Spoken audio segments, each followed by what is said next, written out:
कहीं का ये राजा अरे कैसे बड़ा हो लेकिन हमारे देखा बड़का भैया आकाश भाई कैमरा मैन हमारा बड़का भैया के देखा कि वीडियो आइडियो कॉमेडी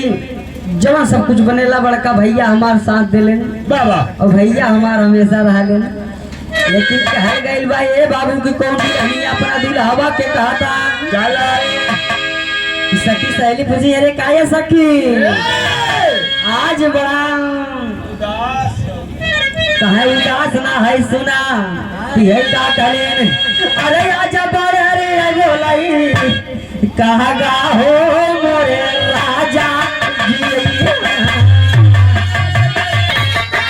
तब से 1001 रुपये का ही पुरस्कार बा बाबा लेकिन कहल गए चलाल कहीं आ जाई बारे बोलाई कहा हो जाना राजा जी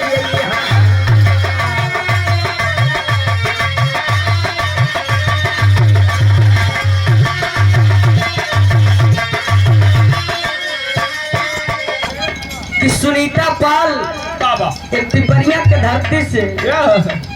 ये हमारे बिट्टी के तरफ से 51 रुपये ही पुरस्कार बा बाबा बिट्टी की बार बार आशीर्वाद बा बाबा लेकिन कहल गइल बा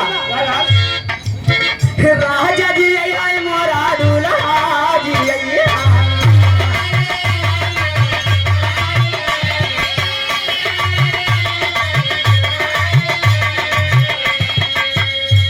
मोरे राजा जी आई है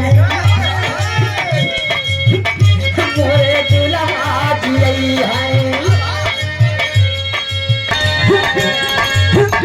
मोरे दूल्हा जी आई है कहीं बहुत ही बिना से मना लागल हो मोरे राजा जी आई है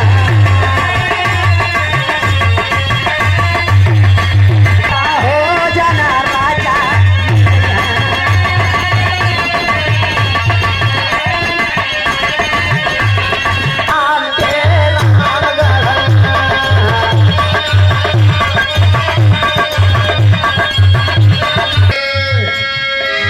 आदरणीय बड़का भैया कि सुरेंद्र